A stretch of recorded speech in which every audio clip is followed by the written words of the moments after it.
There's a cable, 45,000 kilometers long, wrapped around the African continent. It is longer than the circumference of the Earth. It connects 33 countries across 3 continents.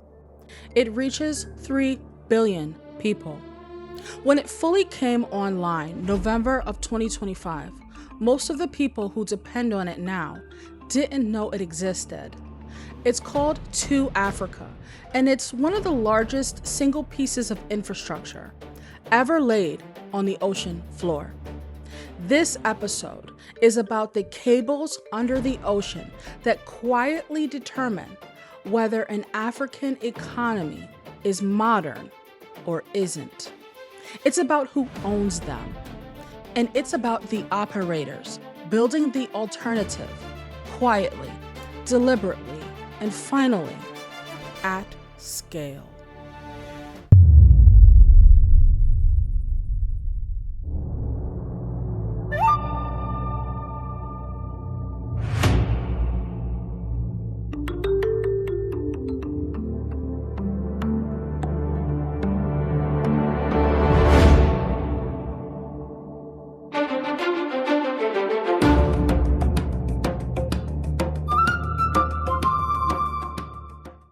Welcome back to Mbuni. I'm Jennifer, and this is a show about Africa entering the modern age. Today's deep dive, the cable, the subsea fiber optic backbone of the African internet, the physical infrastructure that makes everything else on this show possible, the AI, the clouds, the EV, the energy trading, banking, it all runs under the sea. We'll cover who owns them, who's building them, and the African operators finally moving into the seat that's been foreign held for a decade. Stick around to the end for your move.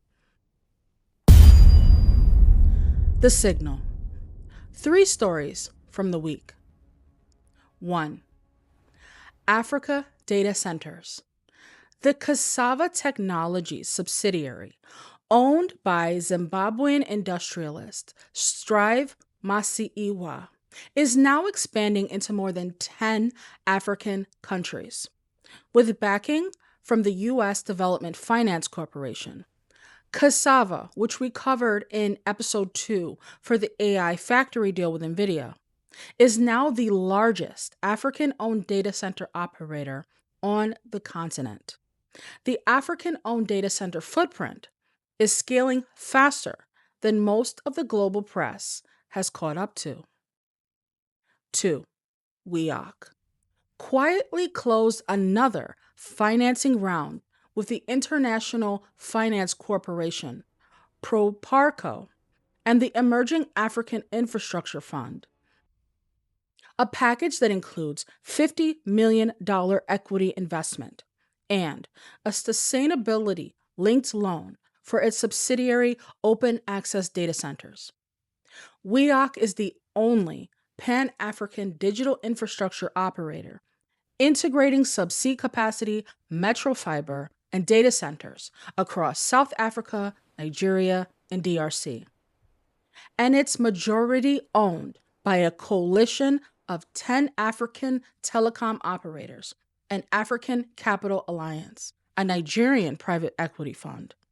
This is what African ownership at scale actually looks like. And remember the name, because we'll come back to it. 3.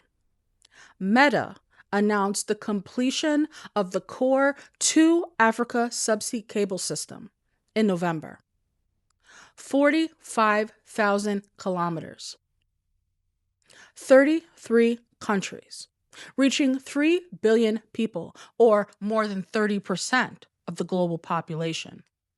The cable was built over 3 years, and it includes African participation from Bayobab, the MTM's group subsea arm, Telecom Egypt, and WIOCC.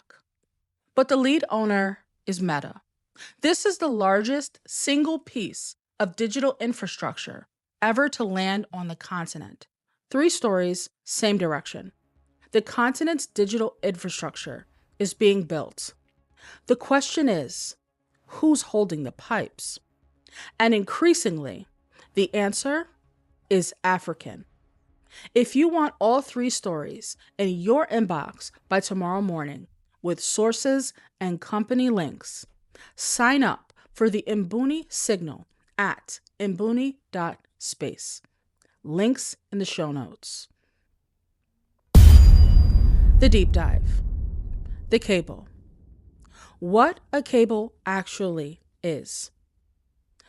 Most people have never seen a subsea cable. Very few have. So let me describe one. A modern subsea internet cable is about the diameter of a garden hose. Inside it, wrapped in layers of steel armor, waterproofing and insulation, are 8 to 24 hair-thin glass fibers. Those fibers carry pulses of laser light. Each pulse is a piece of information: an email, a bank transaction, a video call, a satellite image, a stock trade. These cables are laid across the ocean floor by specialized ships that unroll slowly, like layering an extension cord along the bottom of the sea. They come ashore at what's called a landing station, and building on a coast where light pulses are converted back into electrical signals and pushed onto land-based fiber networks. Here's the thing to hold on to.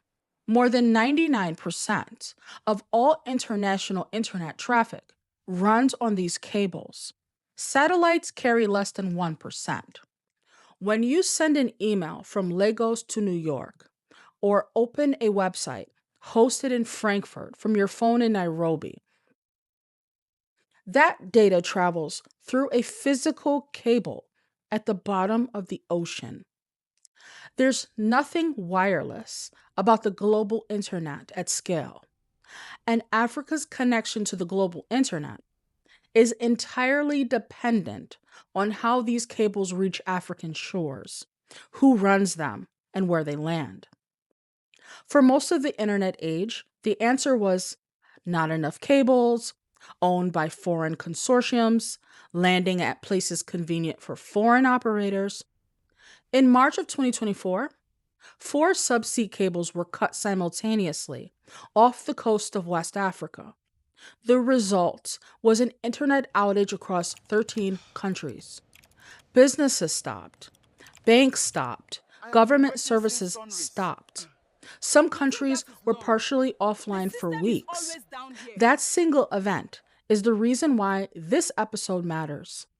When a continent's connection to the modern world sits on a small number of cables, owned by companies headquartered elsewhere, the continent is not sovereign in any meaningful digital sense. This is changing. The cables you should know by name. Let me walk you through the cables that actually determine the modern internet in Africa. To Africa. Meta-led, completed in November 2025. 45,000 kilometers, longer than the Earth's circumference. 33 countries. A design capacity of 180 terabits per second, more than any cable that's ever landed on the continent. It brings more subsea capacity to Africa than any existing African subsea cable combined. Landings include IJsselfontein, Mtunzini, Amazintoti, and Chiberha in South Africa, plus Lekki and Lagos, Accra in Ghana, and cities across East Africa and North Africa. This cable will determine the next decade of the African internet. Equano, Google's owned, landed in South Africa in 2022, with prior landings in Togo, Nigeria, Namibia, and St. Helena. 144 terabits per second capacity. When Equano lit up, internet prices in Togo dropped by roughly 14% almost immediately. That single price drop is the clearest illustration of what cable competition means for African consumers. And it also illustrates that Google, not any African entity, was the one who got to decide whether that price drop happened. N+ONE, built by Nigerian engineer Funke Opeke in 2010, one of the great African infrastructure stories of the last 2 decades. 7,000 kilometers from Portugal to Lagos, with landings in Accra, Dakar, and Abidjan. It was West Africa's first privately owned open access subsea cable. Opeke built it with $200 million of debt and equity, most of which she raised herself as a Nigerian woman, running an infrastructure company at a scale nobody was funding at the time. Then, in 2022, N+ONE was acquired by Equinix for $320 million. The cable is now foreign-owned. Opeke stayed as a managing director through November 2024 and then stepped into an advisory role. Her achievement remains, and it matters. But the ownership left. There's a broader pattern in what I just described. The African-built infrastructure, when it succeeds, it tends to get acquired. Then it's foreign-owned again. This is the pattern the next generation of African operators is trying to break. Who's building the alternative? The African-owned operators actually building the digital infrastructure alternative right now. WIOCC, the West Indian Ocean Cable Company, founded in 2008, majority owned by 10 African telecom operators and African Capital Alliance. WIOCC is the only Pan-African operator integrating subsea capacity, metro fiber, and data centers across South Africa, Nigeria, and DRC. Its subsidiary, Open Access Data Centers, is the fastest growing Tier 3 data center network on the continent. When Google's Equiano cable landed in Nigeria, it landed at a WIOCC facility.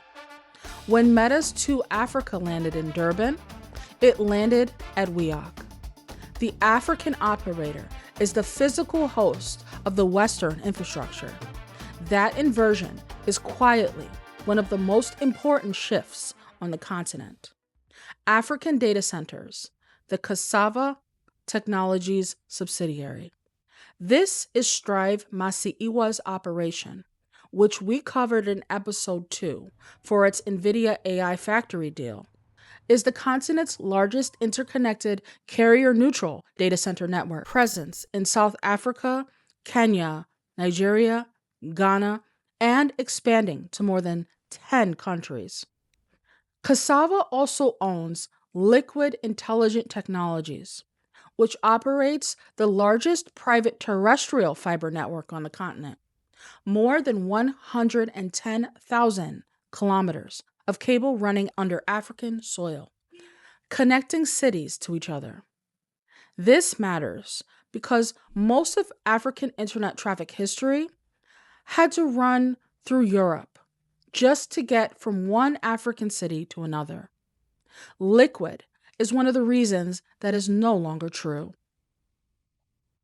Bayobab, the subsea and data center arm of MTN Group, South Africa's largest telecom operator.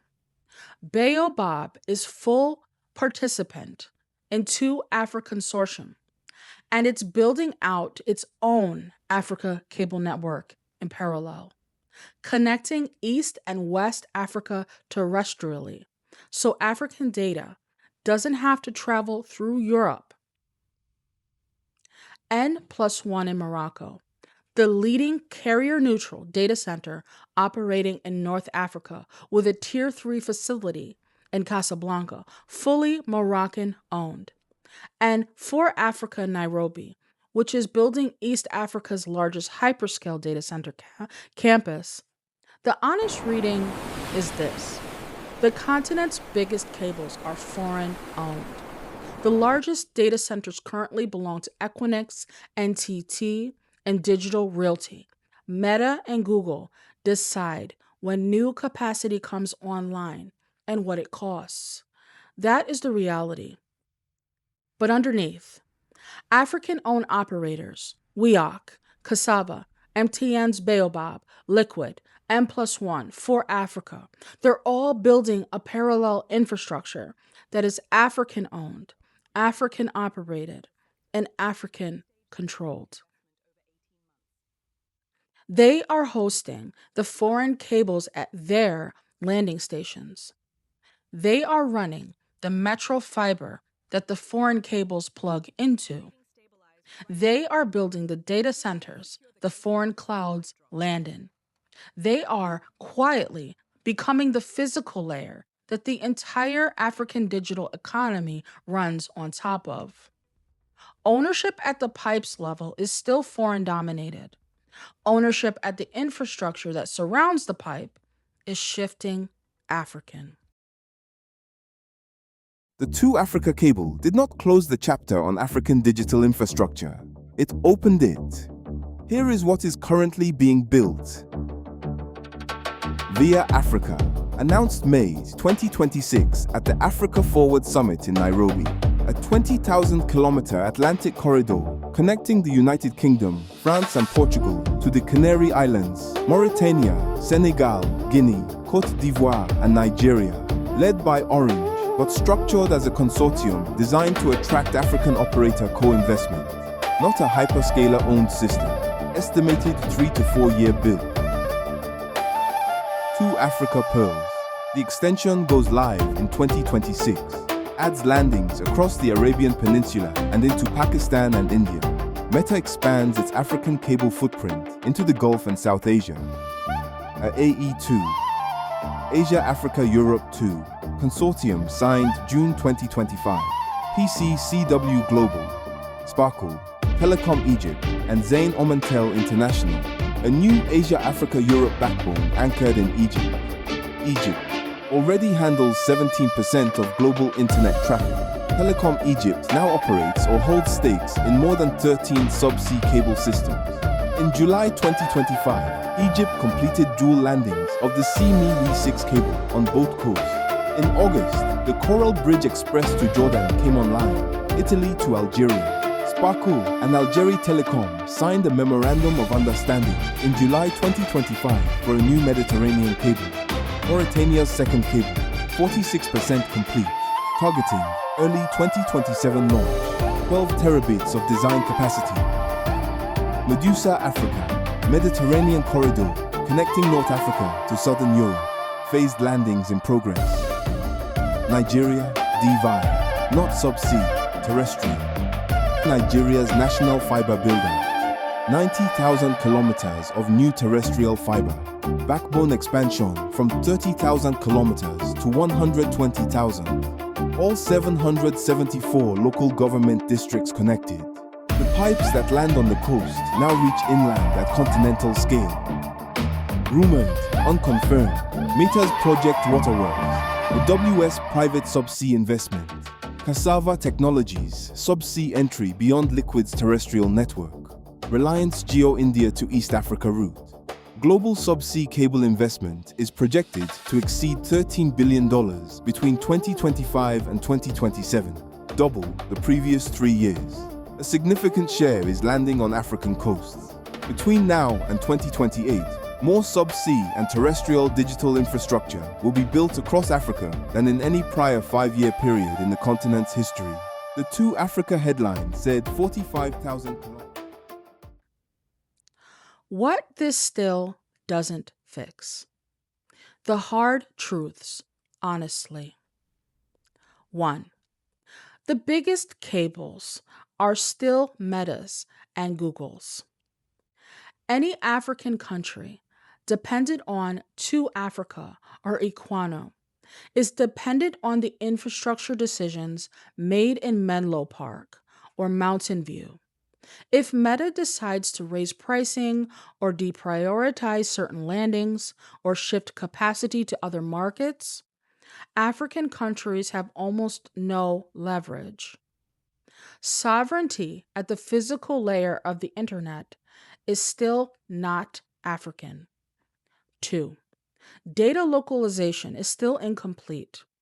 Even when African data physically stays on African cables and lands in African data centers, the software layer on top, the cloud services, the OS, the search engines, is still dominated by American companies, which means that the value being generated on top of African infrastructure still flows outward. WIOCC hosts Meta's cable, but Meta captures the revenue from African users the cable connects. That mismatch still matters. 3. Capital is still lopsided. WIOCC's most recent financing came from IFC, Proparco, an emerging African infrastructure fund, European and multilateral development finance. That is significantly better than pure private American capital, but it's not majority African sourced. African-owned digital infrastructure is still, at the foundation level, capitalized by non-African money. Ghana's pension mandate, Africa 50, and the African sovereign wealth funds are starting to change this. It's not enough yet. 4. The 2024 cable cuts reveal how fragile this system is. 4 cables cut, 13 countries offline. Redundancy is not yet where it needs to be, and until it is, a physical single point of failure will keep taking African economies offline. That's my read, but this is exactly the kind of question I want to hear back on. If you're working in African digital infrastructure, at a telecom, a subsea cable operator, a data center, a regulator, drop a comment with what I got right and what I got wrong. The point of this show is to track the build together, not to lecture about it. Your move. 3 things you can do this week, and 1 for the founders in the fight. 1. Learn who owns the pipes.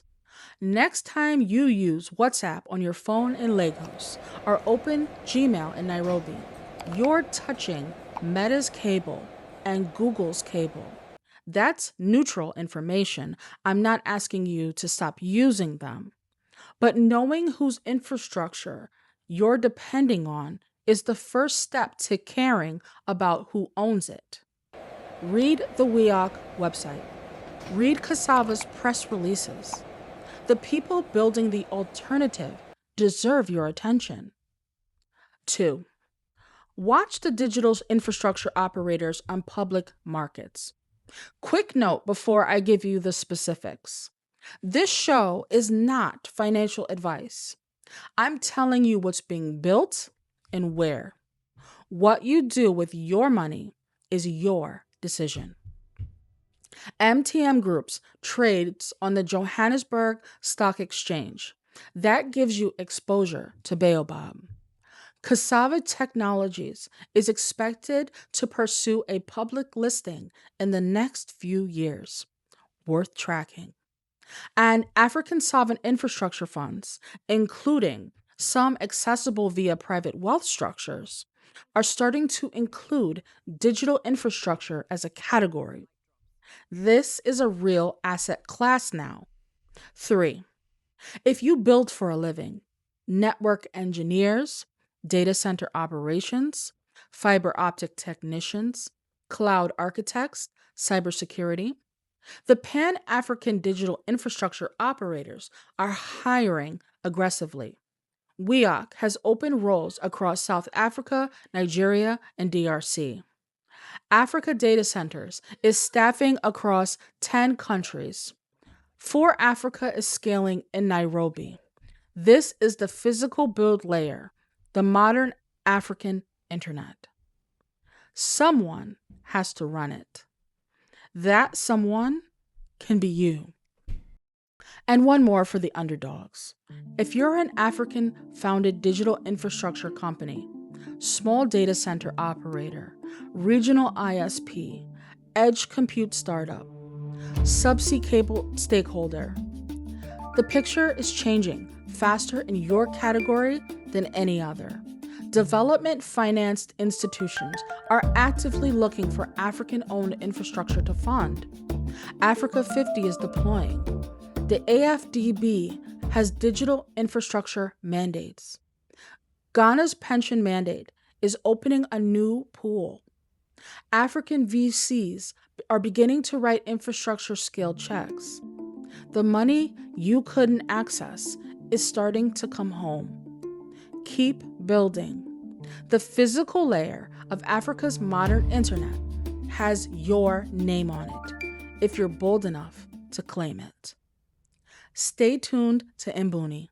We'll keep you in the loop, and we'll keep you informed on what's opening up for you. Here's the thing about cables that's easy to miss. For most of history, the wealth of any region has been determined by what runs through it: trade routes, rivers, roads, railroads. The cables at the bottom of the sea are the trade routes of the 21st century, and whoever owns them shapes what happens on top of them. Africa is starting to own the cables that shape Africa. The direction is set. If this episode landed, share it with one person, especially anyone who thinks digital infrastructure is boring. The Mbuni Signal newsletter goes out every week, tracking the build in real time. Sign up at mbuni.space. Next episode, we leave the cables and follow the money. African fintech at scale. Flutterwave, Moneypoint, Wave, Yellow Card, Chipper Cash. The operators building the financial layer of Africa's economy. Drops next week. I'm Jennifer, and this is Mbuni, Africa in the Modern Age.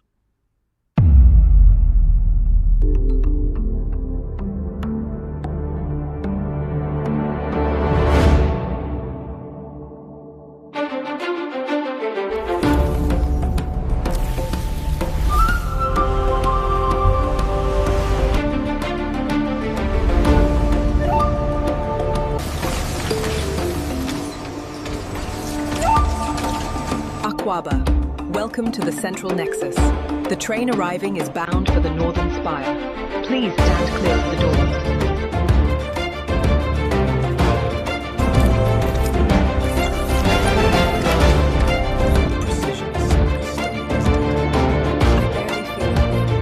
Look up there, isn't that incredible? It's beautiful.